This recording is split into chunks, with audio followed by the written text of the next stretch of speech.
Izinkan saya untuk memperkenalkan pembicara kita siang ini, Pak Anies. Tidak perlu panjang lebar, karena kita sudah cukup mengenal beliau sebagai Gubernur Jakarta, dan sebelumnya juga sebagai sempat menjadi Menteri Pendidikan selama kurang dari 2 tahun di Kabinet pertama Presiden Jokowi. Pak Anies juga dikenal sebagai inisiator program Indonesia Mengajar yang sempat sukses. Saya hanya ingin meng-highlight satu hal dari latar belakang Pak Anies yang mungkin relevan dalam diskusi kita ini.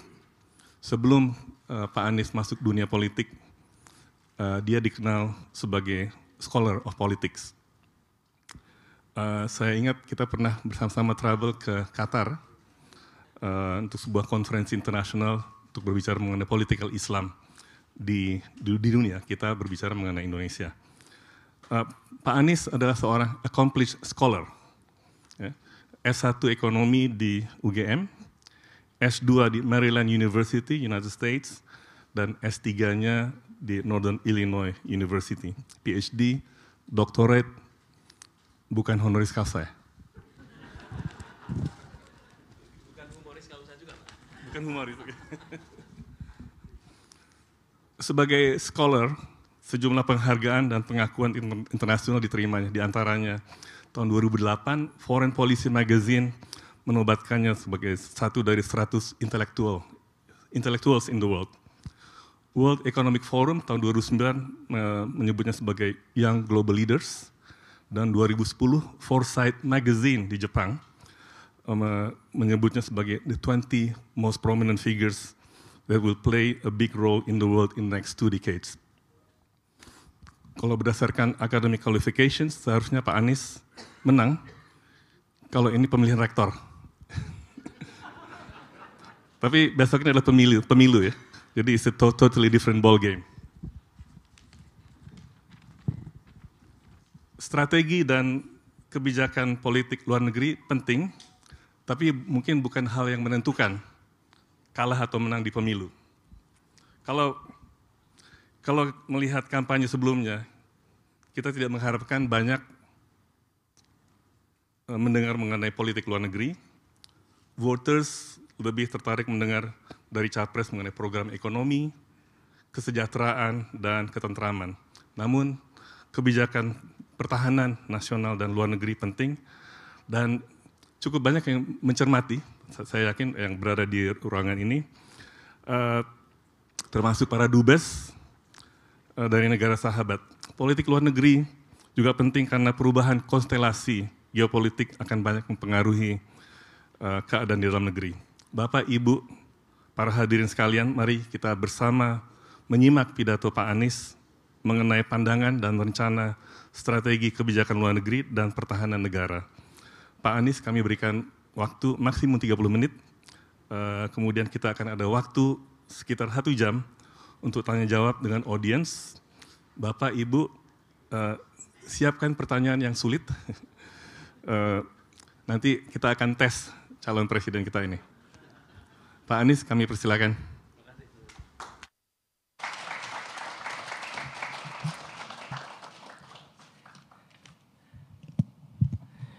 Assalamualaikum warahmatullahi wabarakatuh.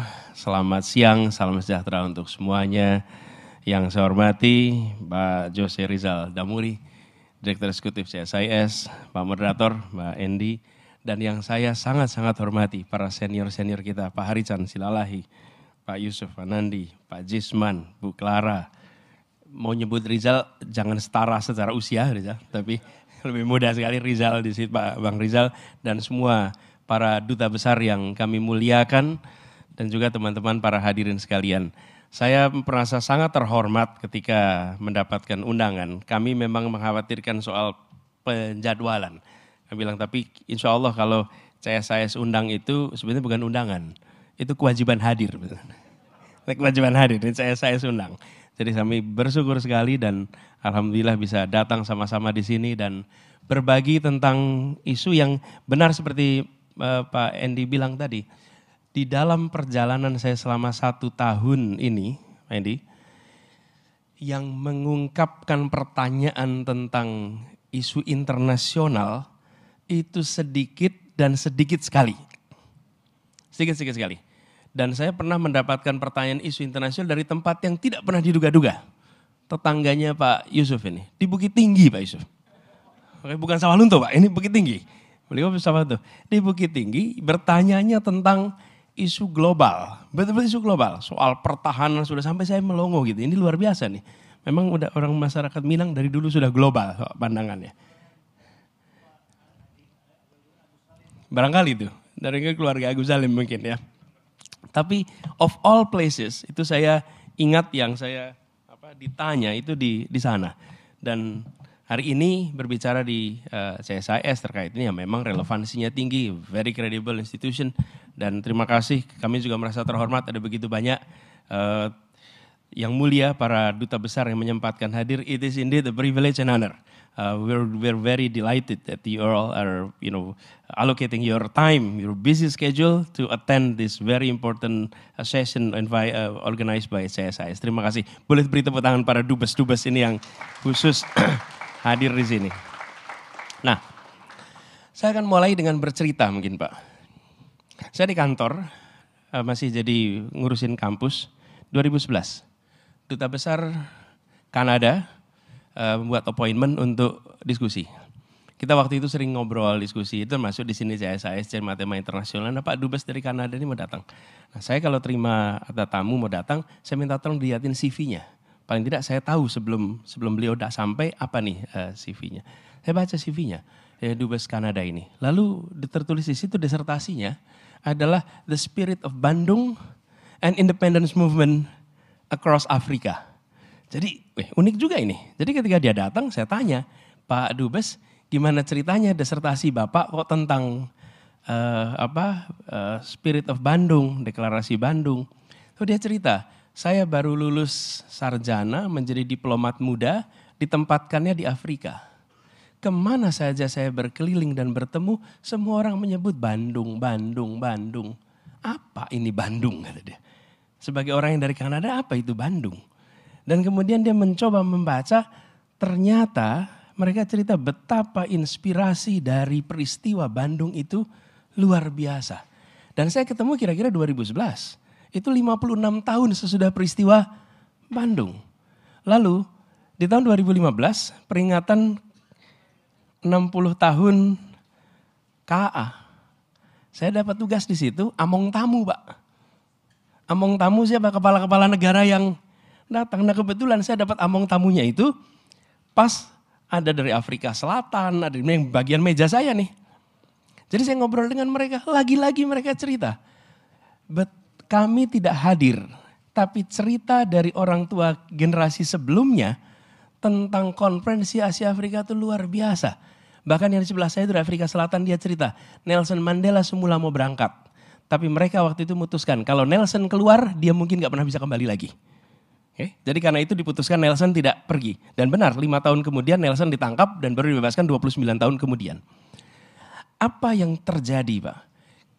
Saya merasakan ditunjukkan ketika Indonesia hadir, ketika Indonesia aktif dan tidak transaksional, kita hadir memikirkan dunia, maka dunia mengingat dan dunia menetapkan kita sebagai referensi. Itu dilakukan di sana. Apa katanya? Kami kagum karena Indonesia merdeka sendiri. Yang kedua, kami kagum dengan ratusan bahasa dan utuh. Kami kagum dengan bangsa yang punya satu bahasa bersama. Kami sulit akur di sana. Ini cerita mas-mas itu. Menggunakan kita sebagai rujukan.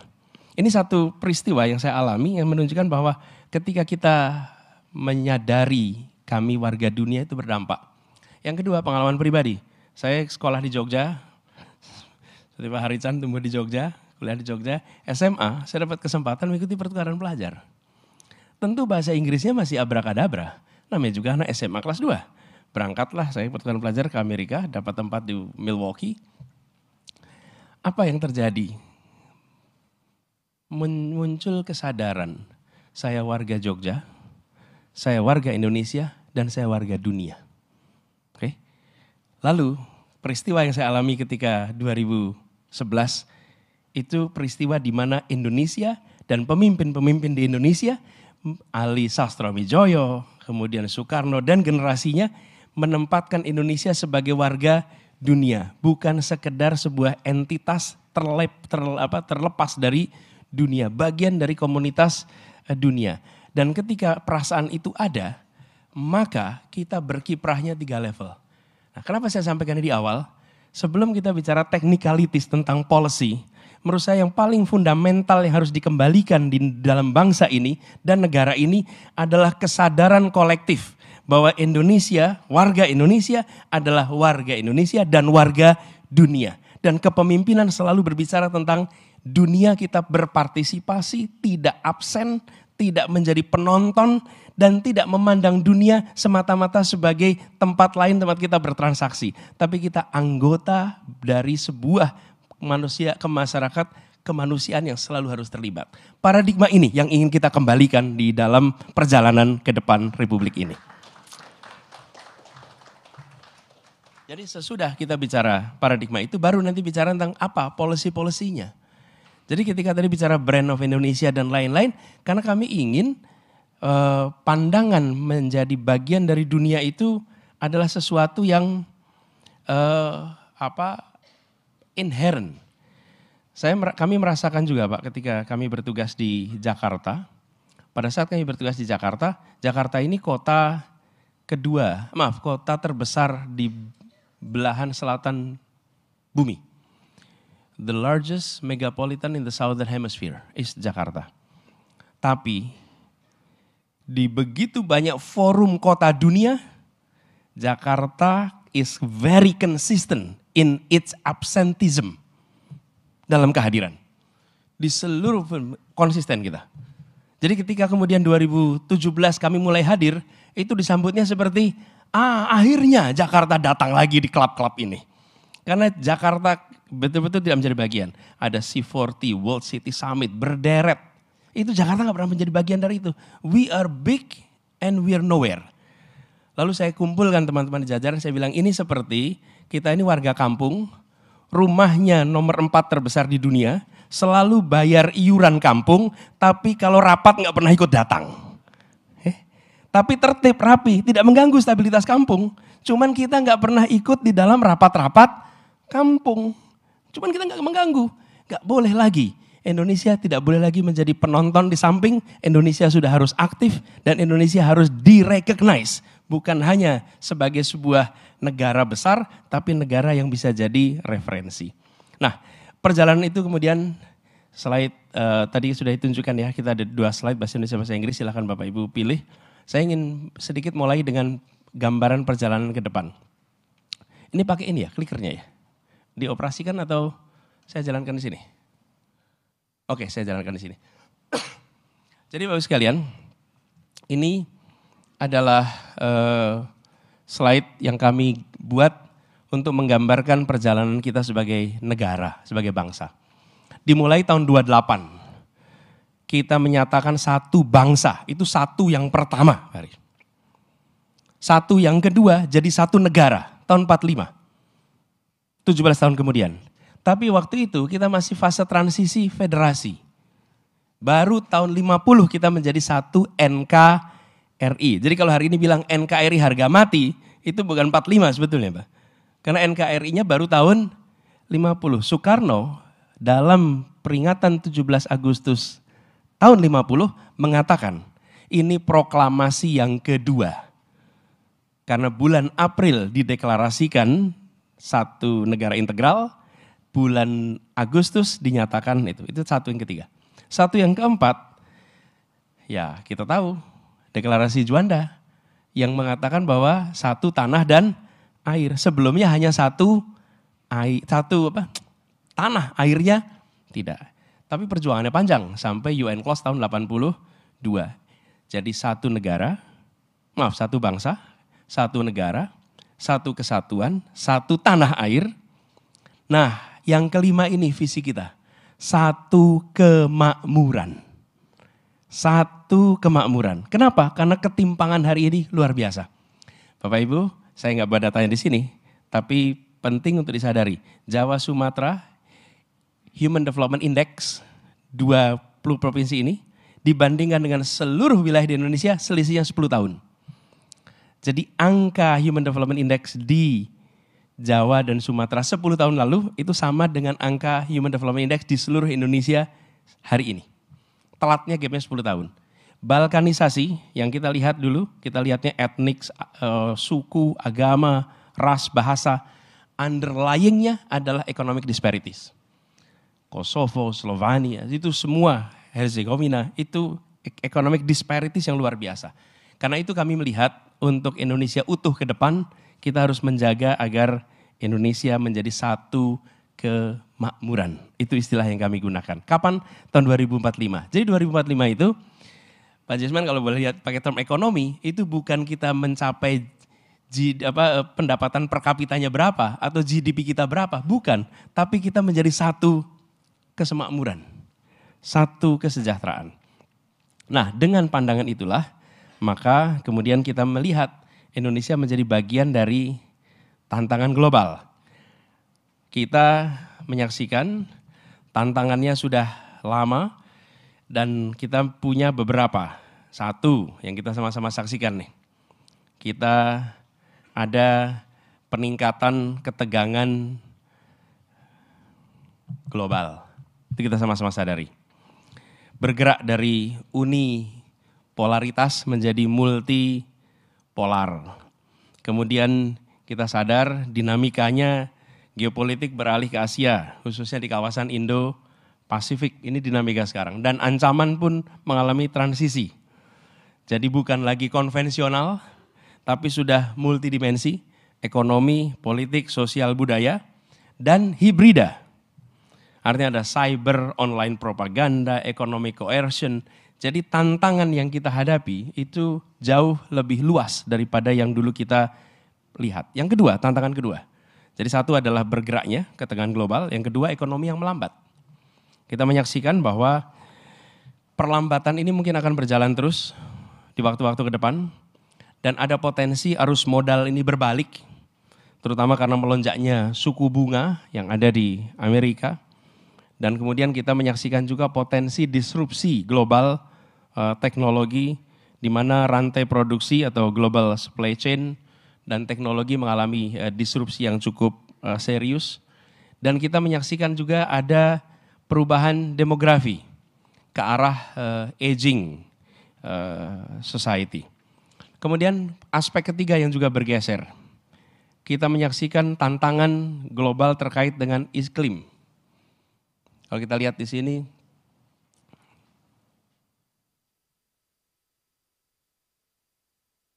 tantangan iklim yang cukup besar, climate crisis ini.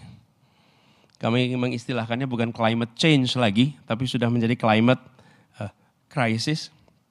Dan kita menyaksikan adanya potensi climate injustice, di mana banyak masyarakat industri yang sudah maju, yang memicu krisis, tapi dampak dari ini semua dirasakannya secara global yang belum tentu memicu krisis itu sendiri. Dan kita menyaksikan adanya komitmen-komitmen global terkait penanganan iklim krisis iklim ini, tapi target di tiap negara justru belum jelas eksekusinya seperti apa. Lalu yang berikutnya, tantangan berikutnya regresi demokrasi. Ini seluruh dunia kita mengalami, di mana demokrasi itu backsliding, ada penurunan kualitas demokrasi. Dan kalau kita lihat pilar demokrasi trust di banyak negara, trust itu mengalami penurunan. Padahal dalam assessment kami, non-demokrasi itu pilarnya fear. Tanpa fear, non-demokrasi tumbang. Kalau demokrasi, pilarnya trust. Tanpa trust, demokrasi deteriorating. Dan hari ini kita menyaksikan adanya penurunan trust yang luar biasa pada institusi-institusi demokrasi di berbagai negara. Mudah-mudahan kita nggak mengalami itu. Mudah-mudahan ada restorasi trust yang segera bisa dilakukan. Kemudian ada kecenderungan masyarakat ini tidak juga terdidik sebagai warga dunia, tapi memandang dirinya sebagai warga setempat saja. Nah, bagaimana dengan potret politik Indonesia hari ini?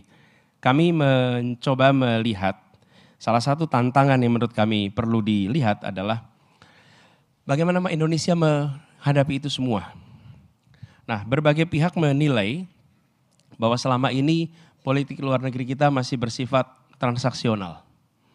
Artinya Indonesia bergerak ketika politik luar negeri memberikan keuntungan investasi, keuntungan perdagangan, dan bukan sebagai tanggung jawab sebagai warga dunia.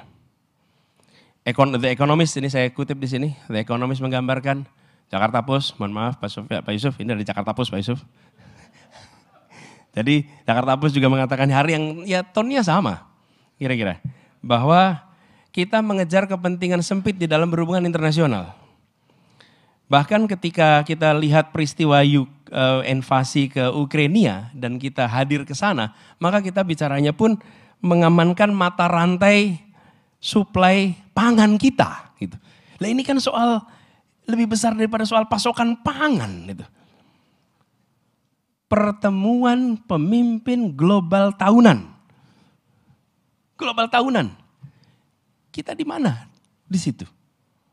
Kita harus kembali hadir di sana dan harus membawa pesan kami warga dunia dan penduduk nomor 4 terbesar di dunia, demokrasi salah satu terbesar di dunia, punya agenda 1, 2, 3, 4 untuk dunia yang harus jadi perhatian.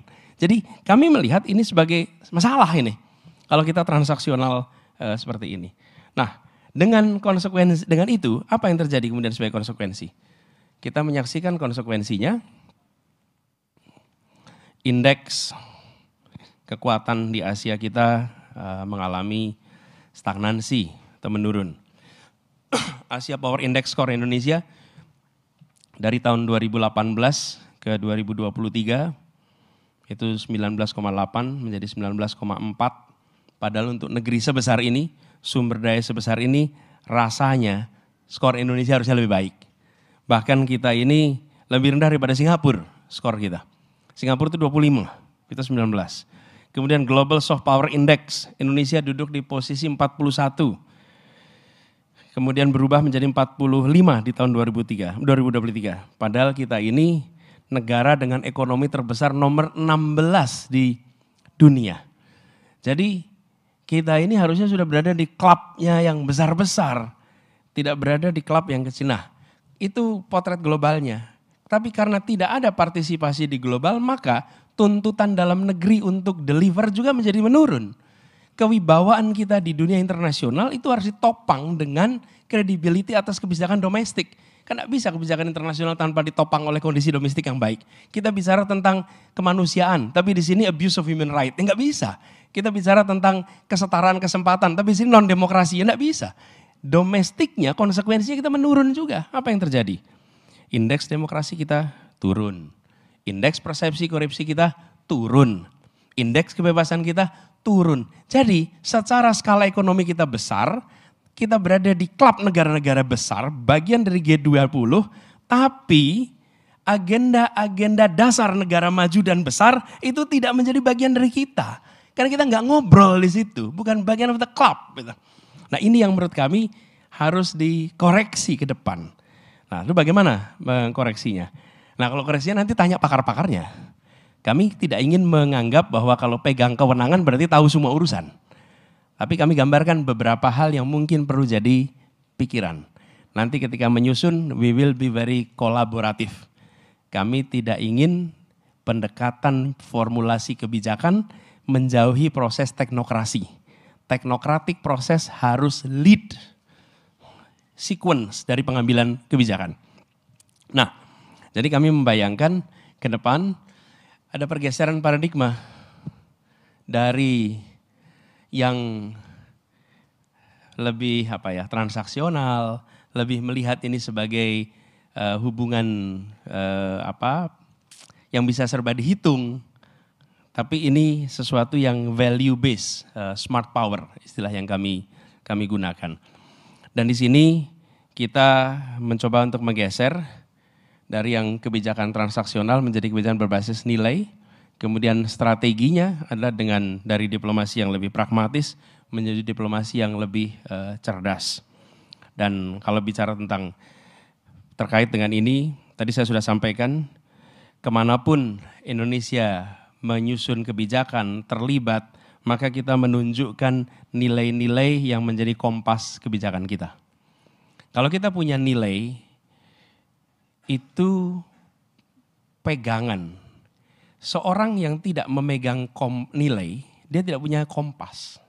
Kalau tidak punya kompas, dia tidak akan ada pegangan mana benar, mana salah. Mana sesuatu yang bisa, mana yang jangan.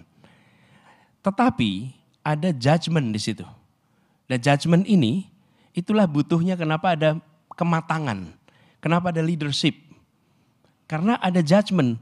Ada masa mungkin atas situasi kita tidak bisa menjalankan persis 100% seperti nilai yang kita miliki. Tapi kalau kita punya pegangan nilai, kita bisa kembali lagi pada nilai itu. Karena kita sadar ada yang meleset. Tapi kalau kita tidak pegang nilai, maka potensinya kita melakukan kompromi, lalu off dari track tanpa kita sadari. Kenapa itu menjadi penting? Nanti saya beri contoh beberapa. Lalu yang kedua, terkait dengan yang pragmatis menuju kekuatan cerdas. Ini kami melihat untuk mewujudkan kebijakan luar negeri yang berbasis nilai itu diaplikasikan dengan satu, peningkatan kapabilitas, yang kedua peningkatan daya tarik. Ini dua-duanya ini dikerjakan. Dan peningkatan kapabilitas tentu saja dengan kerjasama perekonomian, kemudian kolaborasi postur pertahanan dan lain-lain. Dan daya tarik Indonesia itu dengan diplomasi kebudayaan, diplomasi pendidikan, yang membuat Indonesia ini punya daya tarik yang luar biasa. Dan ini adalah negeri yang memiliki dua kekayaan turnya nih, culture and nature. Ini dahsyat dua-dua ini kalau kemudian dia menjadi attracting factor bagi dunia untuk datang. Kalau kita mengadopsi itu, turunan kebijakan di dalam negerinya pun begitu. Tapi kalau kita tidak mengadopsi paradigma itu, sekarang sederhana aja, CSIS lembaga penelitian. Kalau ada peneliti dari luar negeri mau datang ke sini, rumitnya nggak kira-kira. Kecuali memiliki endurance yang luar biasa, dia pindah ke negara lain. Ngurus izinnya setengah mati, Pak. Ngurus izinnya. Dan itu menggambarkan apa? Kita tidak menempatkan Indonesia ini sebagai sebuah tempat yang harus punya daya tarik gitu. Bahkan kalau menurutnya agak kritis, kita tutup mereka aksesnya dari sini. Ben Anderson contohnya waktu itu ya. Akhirnya fokusnya ke Thailand dan kita kehilangan resources yang luar biasa gara-gara seperti itu. Nah, kami melihat paradigma atau strategi nanti kita ingin ubah. Nah, lalu berikutnya sekalian, terkait dengan menjadikan nilai sebagai pedoman, mendorong peningkatan reputasi global. Di sini ada rumusnya kira-kira, kalau bukan rumus ya. Nilai-nilai yang jadi pedoman. Ini kami ambil ilustrasi 4 tapi tidak terbatas pada.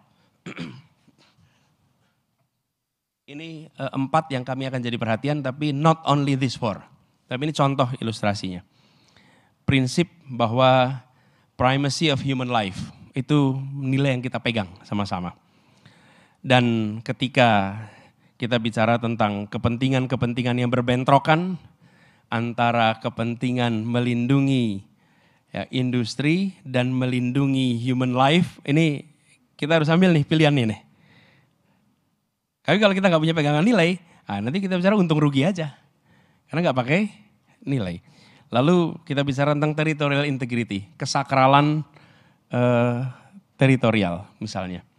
Jadi bagaimana kita itu kredibel ketika bicara tentang territorial integrity.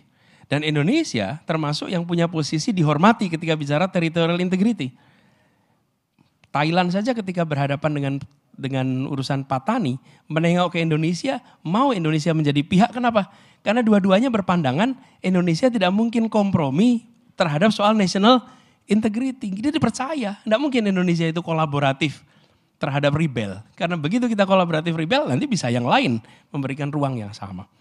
Lalu prinsip fairness justice, ini keadilan, kemakmuran. Kemudian prinsip stewardship toward nature atau melestarikan alam.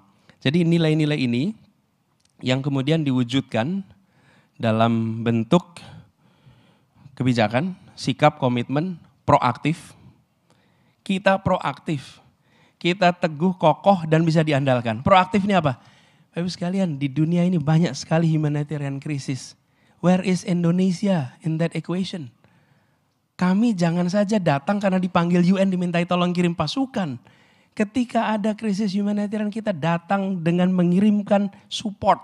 Buka sekolah kita, ajak mereka datang ke sini. Orphans yang punya masalah undang datang ke sini. Kita ini menjadi seperti sanctuary, seperti tempat yang menyapa pada semua. Ketika ada peristiwa bencana alam di Nusantara, warga Jakarta responsif. Kenapa? Karena kami merasa warga Indonesia. Tapi ketika ada peristiwa dunia, kami gak responsif. Karena kami tidak merasa warga dunia. Nah, negara harus mengembalikan itu. Jadi kami melihat bukan saja aspek policy tapi juga aspek masyarakatnya. Dan harapannya dengan begitu nanti akan ada kepercayaan global. Nah, yang saya sampaikan ini Bapak sekalian, itu sudah kita coba kerjakan di Jakarta. Jadi I'm here to share with you what we want to do, tapi juga what we have done.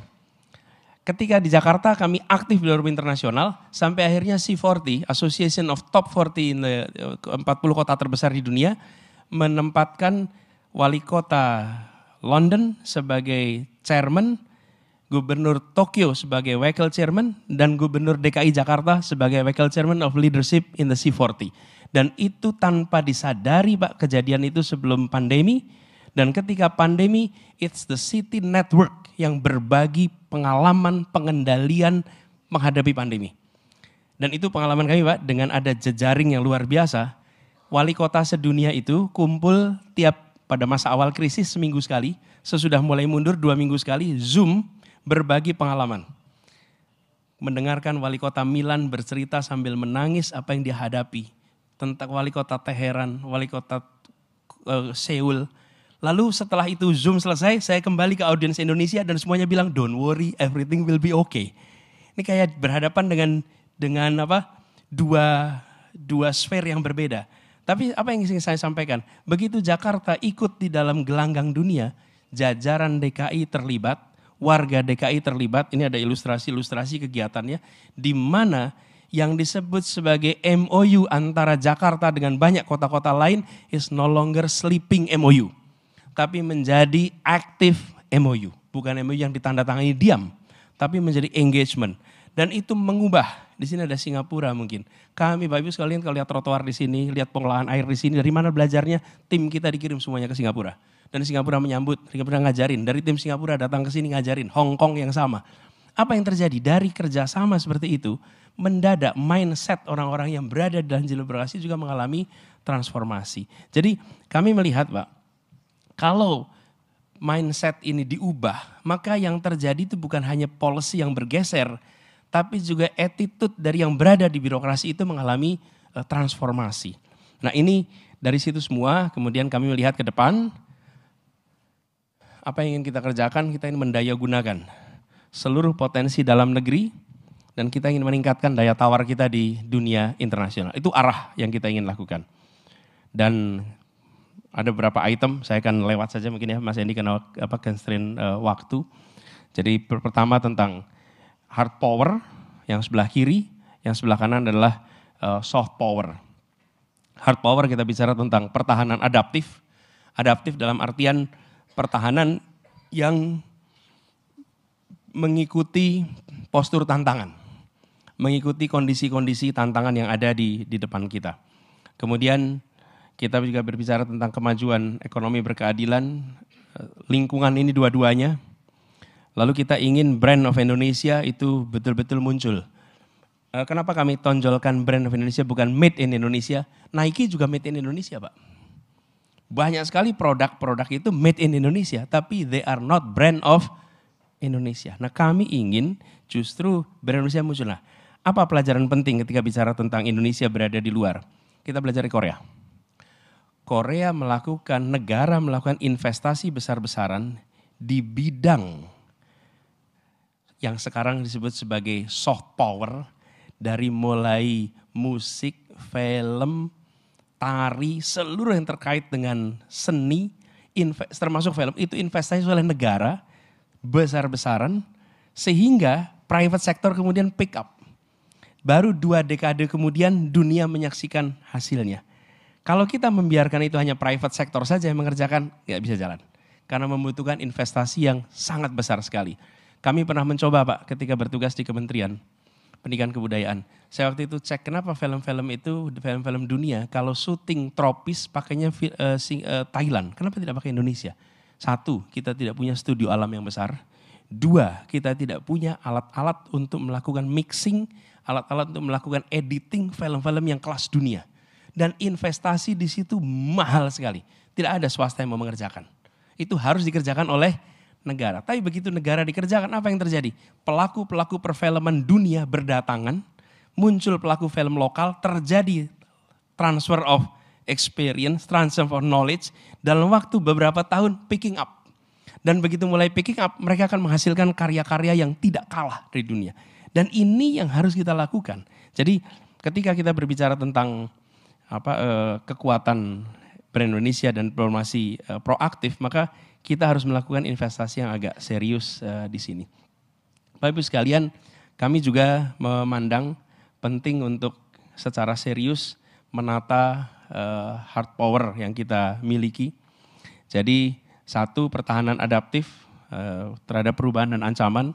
Ini ASEAN sebagai garda terdepan di Indo-Pasifik, menjadikan ASEAN ini forum dialog utama antar kekuatan besar di Indo-Pasifik. Harapannya bisa menciptakan stabilitas, menciptakan perdamaian di kawasan, dan tentu didukung dengan mekanisme penyelesaian masalah yang lebih asertif, yang lebih tegas. Kemudian ketika kita bicara tentang new essential force, kita harus mulai mendorong alutsista yang berorientasi pada fungsi dan teknologi, tidak hanya soal jumlah, tapi harapannya fungsinya, penempatannya, adopsi teknologinya, dukungan infrastrukturnya, itu juga mengalami transformasi.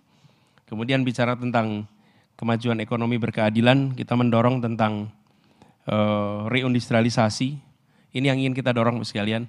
Kita mengalami ketimpangan, karena itu kita mendorong banyak tempat menjadi pusat-pusat perekonomian baru di Indonesia.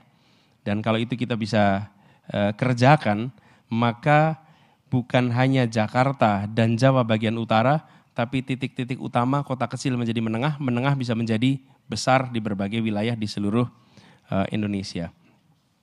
Ibu sekalian yang kami hormati, saya bisa go on soal ini, Pak. Ini masih bisa terusin lagi atau sudah? Kalau masih boleh saya terusin dulu. Jadi terkait dengan lingkungan sebagai daya tawar, kami memperhatikan bahwa akselerasi transisi energi sesuai dengan keunggulan lokal ini perlu kita dorong. Indonesia menandatangani berbagai kesepakatan global terkait dengan lingkungan hidup, tapi itu belum menjadi agenda teknokrasi yang diterjemahkan di tiap wilayah. Antar KL, kementerian, lembaga, clear target belum ada. Kami yang di daerah, kalau Bapak Ibu tanya gubernur wali kota, dapat perintah tidak untuk eksekusi dari COP26 misalnya, kita nggak dapat. Apalagi wali kota dan bupati. Sehingga kesepakatan-kesepakatan itu belum muncul menjadi kebijakan yang lengkap. Kemudian terkait dengan soft power yang tadi saya sebagian sudah sempat sampaikan, kami berharap sekali bahwa diplomasi atau keadilan diplomasi ekologis dan keadilan iklim internasional ini benar-benar menjadi salah satu agenda utama kita ke depan. Soal brand Indonesia saya sudah sampaikan. Lalu yang ketiga yang saya ingin sampaikan di sini juga adalah diplomasi yang proaktif, Pak. Kita ingin lebih aktif hadir di semua forum-forum dunia. Jangan jadi penonton. Jadi apakah itu UN General Assembly, apakah itu G20, OKI, OECD, itu kita betul-betul menjadi partisipan aktif. Dan hadir di sana tidak bisa bertanya begini, untungnya apa? Nggak bisa, karena itu bukan pertanyaan tentang untung rugi hari ini. Ini soal kita sebagai warga dunia ikut ambil tanggung jawab atas masalah yang ada di dunia. Ini bukan kita dapat untung apa. Di situ sikap bertanggung jawab. Kemudian soal perlindungan WNI di seluruh dunia. Yang kita sekarang menyaksikan ada begitu banyak tenaga-tenaga kerja kita yang berada di dunia yang perlu dapat perlindungan serius. Dan kita aktif di dalam bantuan krisis kemanusiaan, bantuan perdamaian, termasuk yang sedang ramai sekarang terkait dengan Palestina. Jadi dari itu semua, Bapak sekalian, garis besar itu kami memetakan beberapa langkah ke depan. Pertama,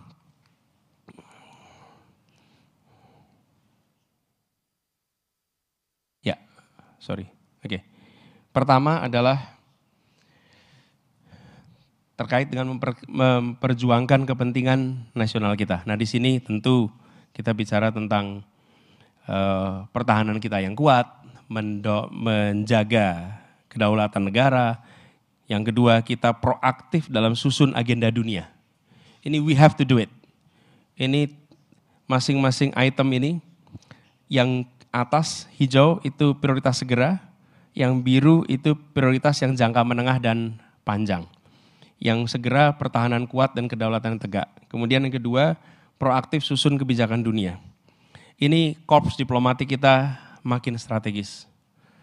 Dan korps diplomatik kita diarahkan untuk lebih energinya dihabiskan untuk aktivitas diplomasi.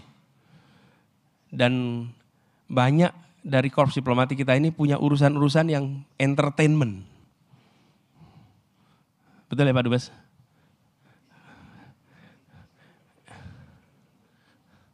Kalau tamu datang dari Jakarta, itu Dubesnya bisa sibuknya luar biasa. Seluruh stafnya sibuknya luar biasa. Tapi Bapak sekalian lihat kalau korps diplomat di Jakarta, di diplomat asing ini. Mereka kalau ada ketemuan, ya kalau high rank official mereka entertain. Tapi tidak semuanya kemudian dihabiskan. Bahkan pasukan kendaraan kita pun didesain untuk mengakomodasi tamu-tamu yang datang dari Indonesia. Kita harus lakukan reform di situ. Sehingga korps diplomat kita itu efisien untuk bekerja. Ini pengalaman yang suka ngeliatin diplomat waktu zaman kuliah dulu Pak. Gitu. Karena kita zaman kuliah sering nonton ini nggak boleh nih sumber daya negara dipakai begini terus. Lalu kami juga melihat pentingnya melibatkan diaspora. Diaspora ini harus bisa menjadi wakil kita. Kita itu bangga ada Bu Mary di sana tuh. Kita tuh bangga ada Bu Sri Mulyani di sana tuh. Nah kita ini kepengen lebih banyak lagi orang-orang Indonesia yang bisa berada di posisi-posisi kunci di mana-mana. Tidak boleh lagi negara mengatakan bila Anda selesai kuliah dan tidak pulang Anda nasionalis. Jangan. Anda biar di sana, Anda bekerja, bawa nama Indonesia, representasikan Indonesia, nanti kami bantu apa yang bisa kami kerjakan. Sehingga Anda menjadi wakil kita di sana. Dan jadilah orang-orang yang ketika di sana bilang, kami Indonesia dan kami skalanya dunia. Kami kompetensinya dunia berada di badan-badan profit, apakah itu private entity, apakah itu multinational, apakah itu negara, tapi dorong itu. Nah ini harus ada satu strategi khusus untuk melibatkan mereka. Lalu kita bicara tentang menduniakan Indonesia, Indonesia harus jadi referensi dunia. Seperti dulu saya cerita konferensi Asia Afrika, gimana dunia menengok kepada kita dan two thumbs up. Sampai 5-6 dekade kemudian, contohnya mana? Indonesia. Kita negeri demokrasi yang sekarang vibrant, ngalami naik turun. Kita negeri yang aman, damai, negeri yang banyak aspek dari kita ini yang bisa ditawarkan kepada dunia. Tujuannya apa? Menjadikan Indonesia sebagai referensi dunia. Lalu yang ketiga, kita bicara tentang merealisasikan ekonomi dan investasi yang berkelanjutan. Tentu saja ini kita bicara tentang pemerataan pembangunan ekonomi, ini yang jangka pendek.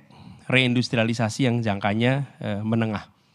Hilirisasi jalan, tapi nggak cukup hanya dengan hilirisasi. Harus ada reindustrialisasi dan harus ada dorongan untuk mengembangkan sektor-sektor yang menyerap tenaga kerja lebih banyak. Bukan hanya capital intensive activity, tapi justru yang labor intensive investment activity di sektor-sektor pertanian, perkebunan, yang menyerap tenaga kerja banyak itu harus kita dorong bersama dan kaitannya dengan global ini bisa diwujudkan di situ. Yang terakhir adalah mewujudkan ekonomi hijau. Ini kita perlu lakukan mitigasi dan adaptasi atas pendekatan ekonomi hijau yang berkeadilan dan yang berikutnya adalah menciptakan bagaimana pengelolaan energi kita, pemanfaatan energi kita itu berkeadilan. Dan Bapak Ibu sekalian, Jakarta merasakan beberapa bulan ini sebagaimana dunia merasakan heat waves yang luar biasa.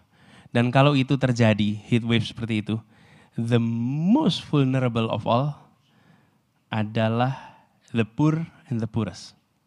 Itu yang paling tidak, yang makmur bisa nambah AC, bisa nambah, tapi yang sudah di bawah itu kesulitan belajar. Begitu kena penyakit yang paling bawah nih kena. Jadi ketika sampai kepada krisis ini memang perlu ada keseriusan. Jadi Bapak sekalian, kira-kira langkah ke depan kita ada 4 aspek itu. Memperjuangkan kepentingan nasional, menduniakan Indonesia, merealisasikan ekonomi dan investasi berkelanjutan, dan mewujudkan ekonomi hijau ke depan. 4 itu yang menjadi langkah kita ke depan. Terima kasih atas kesempatannya, kita bisa diskusikan lebih jauh. Assalamualaikum warahmatullahi wabarakatuh.